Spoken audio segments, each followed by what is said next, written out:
بچہ پیدا ہوتا ہے اس کی گواہ صرف اماں ہوتی ہے، ایک گواہ۔ اسلام میں گواہ 2 مرد ہیں یا 4 عورتیں؟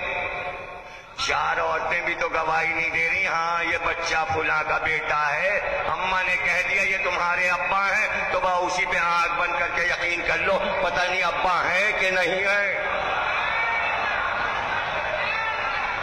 چونکہ ماں کہہ رہی ہے اس لیے ماننا پڑے گا، اور ماں ہی کو معلوم ہے اصل باپ کون ہے۔